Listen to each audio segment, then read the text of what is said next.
Secretary of State Antony Blinken says Russian troops remain in threatening positions despite claims by Russia that they were pulling some troops back. Now, Russia is saying it has opened an investigation into claims of alleged mass graves of civilians supposedly killed by Ukrainian forces. But according to our reporters on the ground there, these claims are almost certainly false and appear to be part of a broader false narrative to justify an invasion. Senior national correspondent Terry Moran joins me now live from Ukraine with more. So, Terry, the U.S. intel warned that Russia might try to stage a so-called false flag operation in order to fabricate this pretext for an invasion. Is that what we're seeing? It's hard to say, Carol. It is certainly part of the information war, whatever the facts are at the end of the game. They're deploying this because, obviously, it would be a war crime if it happened. The Russians say more than 200 bodies in these mass graves have been discovered, according to their Russian-backed separatists, Russian-armed separatists in that part of Ukraine, and that would be a war crime. President Putin has said what is happening in that part of Ukraine is genocide, and the government of Ukraine is to blame. That would be justification for war as well. But there's something very suspicious about this. So these are mass graves found in the Russian-controlled, Russian-backed separatist-controlled area of Ukraine. That battle line has been solid for 7 years. In other words, the lines of conflict, one side has been on it for 7 years, the other side has been on for 7 years. They haven't discovered any of these bodies, 296 bodies. None of their relatives ever said, well, you know, where's the body of my loved one? 300 people? These are not jet setters in that part of Ukraine who just went to their Swiss bank accounts and went somewhere else. These are rural people, small town people. And the fact that all of a sudden, right now, with Russian forces poised around Ukraine's border, they are said to discover the bodies of almost 300 people who had never been found before, and apparently there had never been any aggressive investigation. That does raise the prospect that this is, at the very least, a bit of propaganda in the war to be deployed to justify war, or even more, it is the trigger. But right now, the feeling is this is just to keep the pressure on. You know, there is justification for Russia to come to the rescue and to come to the protection of those Russian-speaking Ukrainians in that part of Ukraine. And Vladimir Putin has made that very clear, that he will rescue those Russian speakers, if need be, from what he thinks are the dastardly grip of Ukrainian government. That is the idea, but there is certainly something that smells wrong about this claim. And something the White House today even said they believe are false narratives to put out there for this pretext for an invasion. Meanwhile, U.S. and NATO officials, Terry, saying there have been no signs of de-escalation on the border, despite Putin's claims that troops would be pulling back. How does this fit into Russia's playbook for a potential invasion now? Well, obviously, Vladimir Putin and any aggressor, would-be aggressor, is always going to try and keep the other side guessing, and the defense will as well. What you're seeing here is Russia has put out video, made claims that they are withdrawing forces from the exercises that they've been doing north of Ukraine in the country of Belarus and from other parts of the Ukrainian border. The problem is when open source intelligence using commercial satellites looks at what's happening, it looks like they're just shifting those forces around to bases that are very nearby or even sometimes closer to the Ukrainian border. And so not only does the United States say that they see no signs of a withdrawal yet from Russian forces, but the Ukrainian president, President Zelensky and his government, which has not been in lockstep with the U.S. on assessments of the threat here, they say, too, that at this point, they don't see any signs of withdrawal by Russian forces, no matter what the Kremlin is saying. Right now, that is the situation on the ground. There is a tremendous amount of diplomatic activity going on right now to try to extricate Ukraine from this crisis and put it back, in the diplomats' lab. And we want to talk to a senior diplomat who knows a lot about this.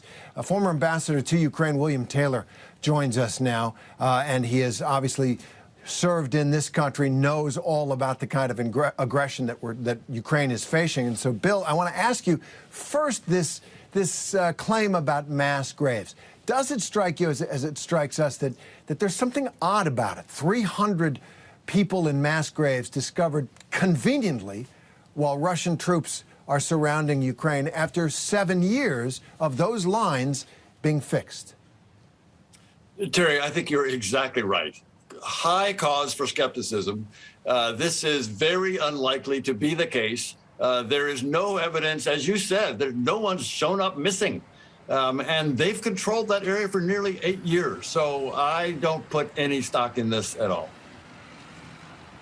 All right. So there is also the fact that, as you say, they've controlled that ground for so many years, and that it was a rough bit of combat back then, 7, 8 years ago, because the Ukrainians were on their heels. They were trying to stop what they thought was a Russian advance into their territory.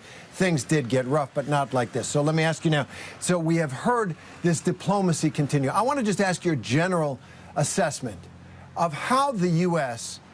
Is handling this on the diplomatic side. We heard today from the NATO Secretary General Jens Stoltenberg of Denmark, and he said very strongly that NATO stands against any kind of Russian aggression. It does seem as if the United States has built a pretty solid wall of resistance to what Russia is trying to do here. How do you read the diplomatic side, which for the United States is crucial because we aren't going to get involved in a war here, President Biden has said? Terry, you're exactly right. I've never seen this level of diplomatic activity, and what that means is President Biden calling his counterparts, Secretary Blinken calling his counterparts, National Security Advisor Jake Sullivan calling his, over and over. This level of coordination, consultation, and building this alliance. I mean, we have said, the United States has said that our strongest weapon here is a united alliance, and that we've seen. It's been remarkable. Now, different allies have different ways to put pressure on President Putin. The Germans, for example, can cut off that pipeline, that famous Nord Stream 2 pipeline that President Putin really wants to go into operation to ship natural gas from Russia straight into Germany and increase the vulnerability of Europeans to Russia leverage. So that can be cut off by the Germans if the Russians invade. And President Biden has said, with Chancellor Scholz standing right beside him, that pipeline will not operate if Russia invades. The Germans have that capability.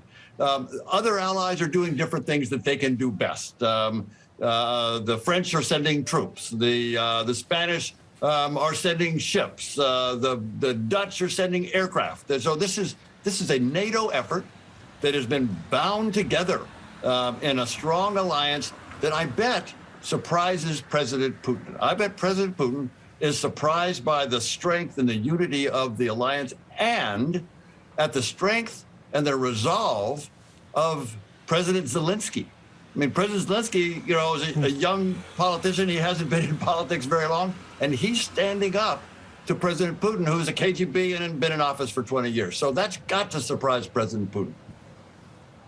And you do get a sense of irritation almost out of the Kremlin, not of President Putin himself. He seems irritated. He seems bothered by the nature of the opposition, both in Ukraine and by the West, led by President Biden. But I want to ask about Putin. You spent a long time in this part of the country, in this part of the world, thinking about Putin in the Kremlin and what his aims are. What's he after? I can't figure it out.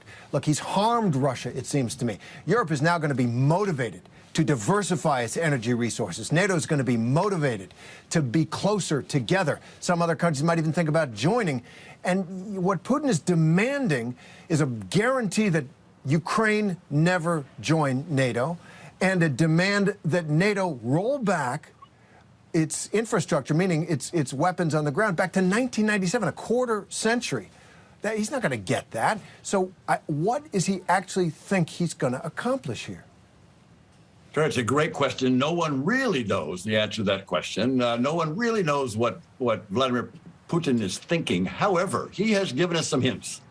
The hints suggest that he really wants Ukraine. He really wants to dominate Ukraine. Ukraine would be the jewel in the crown of the former Soviet nation states that are now no longer with Russia. And President Putin has famously said that the dissolution of the Soviet Union was the greatest geopolitical disaster of last century, and he wants to reassemble that empire. And the most important piece of that assembly, of that empire, will be Ukraine. So he wants that. He doesn't think Ukraine's even a country. There's no sovereignty. It's only sovereign under Russian control. He once famously told President Bush that, George, you know that Ukraine's not really a country. Ukraine is a sovereign nation that doesn't want to be under the control of Russia. They really want to be independent. Thomas Friedman, Terry, has caught this, I thought, very well when he said, and it captures what you were just saying about how this is counterproductive. All of what Putin is doing is counterproductive. Thomas Friedman said it's like Putin is saying to Ukraine, marry me or I will kill you. It is strange, and I don't see how he actually thinks it's realistic to reestablish, you know, the Iron Curtain again. To me, like the United Kingdom saying we want Ireland back. I just don't think that's going to work. But look, he's got the troops on the border. Let me ask you, one of the potential ways out diplomatically, and not a lot of people know about this, and let's try and boil it down if we can. The Minsk agreements. I believe you were around when they were hammered out.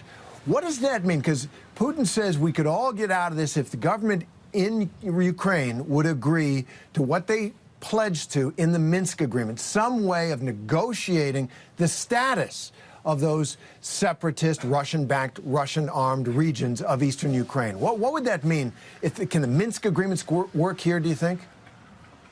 Not in the Russian interpretation, Terry. So there are several interpretations of the Minsk agreements. You have to go back and remember that in 2014, 2015, the Russian military, the actual Russian military, not these Russian-led forces that we talk about, the actual Russian military was in Ukraine, and they had surrounded a large portion of the Ukrainian military in 2014, 2015. And it was under those circumstances that the Minsk agreements were signed. President Poroshenko, the previous president of Ukraine, had a gun to his head, literally a gun to his head. That was under duress. He signed what turns out to be, at least under the Russian interpretation, to be a very bad deal. Those Minsk agreements are very lopsided. They favor Russia. They put Ukraine at a disadvantage. And the Ukrainian foreign minister, has said very clearly that Ukraine will not implement the Russian version, the Russian interpretation of the Minsk agreements. So that will not happen. The Russians would like to have their interpretation, because what it would do, in answer to your question, what it would do was it would embed a Russian-oriented entity in Ukraine, in boundaries of Ukraine, and that entity would have the ability, in the Russian view, of stopping Ukraine's movement towards Europe, stopping Ukraine's joining the European Union, stopping Ukraine's joining NATO. That's what President Putin wants with the Minsk agreements, and that will obviously infringe on Ukrainian sovereignty, and the Ukrainians will never buy that interpretation of Minsk. No question. People in this part of Ukraine, for sure, and in Kiev, where it was for a week, they don't like the mention of it at all, because it would give, it seems, Russia a veto power within Ukraine over Ukraine's destiny, and they just aren't going to accept that. Ambassador Bill Taylor, thank you very much for being with us again, and I'm sure we'll see you soon. Good, Terry. Good luck out there. Hi, everyone. George Stephanopoulos here. Thanks for checking out the ABC News YouTube channel. If you'd like to get more videos, show highlights, and watch live event coverage, click on the right over here to subscribe to our channel. And don't forget to download the ABC News app for breaking news alerts. Thanks for watching.